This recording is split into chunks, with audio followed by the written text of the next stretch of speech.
I remember the day I was first placed in foster care with my sister Bailey. Our mom was just crying.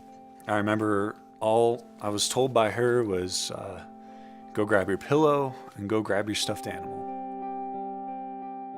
They always told us, well, we don't know when you're gonna go back, or, we don't know what your mom's doing right now. You don't wanna tell a 7, 8-year-old, look, your mom's addicted to drugs and she's never gonna have a safe place for you, in the near future.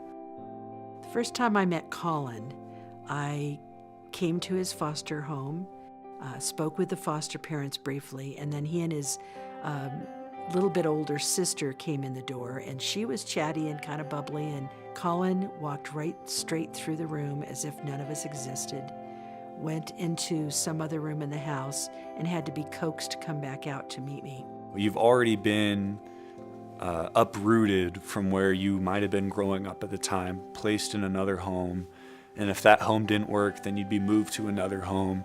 So it was just very stressful. Nobody really knew how long we were going to be there for.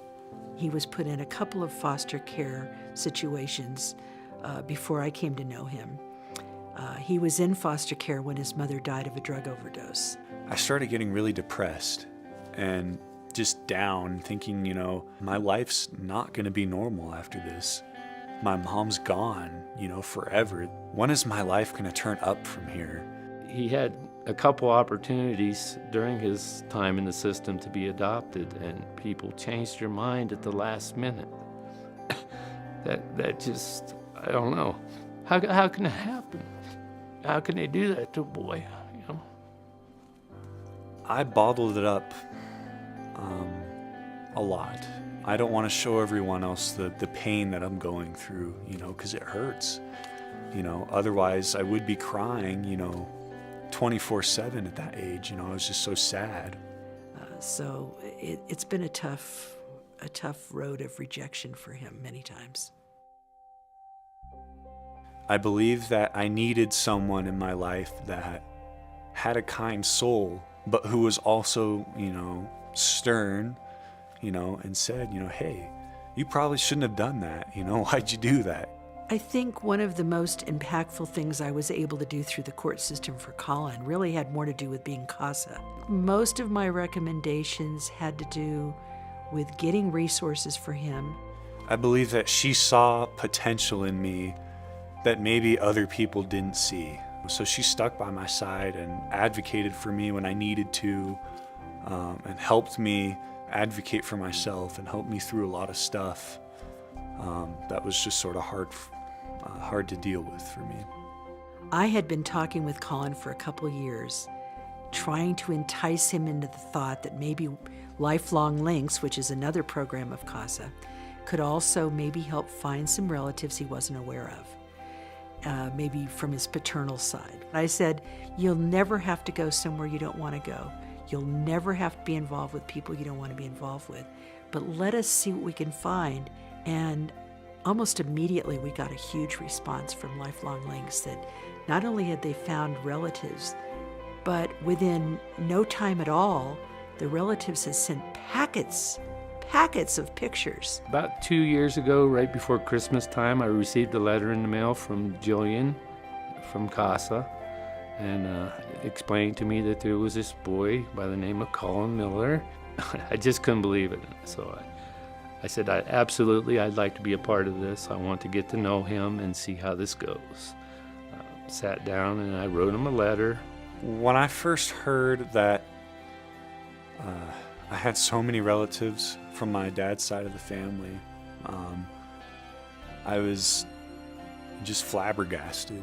I was like, what? Like, who are all these people? They look nothing like me, and I don't even know why they'd want to get a hold of me. These were people that wanted him to know he was part of something bigger. His uncle shared with me that after a visit or two, he said, would you ever think about, maybe wanting to come live with us? We had a few more conversations. Then on his third visit, we got into it a little more, the conversation about him moving back here. It was on the way back to the airport to drop him off that last time that he looked at me and says, I just really like it here. I really want to move back sooner if you'll have me. I said, yeah, absolutely. I consider it a privilege and an opportunity to have Collin in my life. Nothing more than that. I think the fact that I'm a big picture person has made it a bit of an emotional experience at the end here, because I'm seeing the whole case. So it's difficult for me not to be emotional, to think about everything in the case. Love is a foreign feeling for me, and I feel it is also the same thing for many other foster children. You never really know what love is, you know, if you're moving from home to home, and you don't really get that connection of love that you need from your parents. CASA has really helped me. I feel that I'm a better person having known the people and worked with those people from CASA. Collin has changed my life just by knowing that there's more to life than just me. And that was one thing when I went to the court appearance to have him placed in my custody. The judge asked me, and I said, I just wish this would have happened years ago. He's changed so much in just the 2 years I've known him, where he's opened up. You know, he's just a different boy. He's gone from a young, emotional kid to everything's coming together for him now. He's going to be fine, and we'll make sure of that.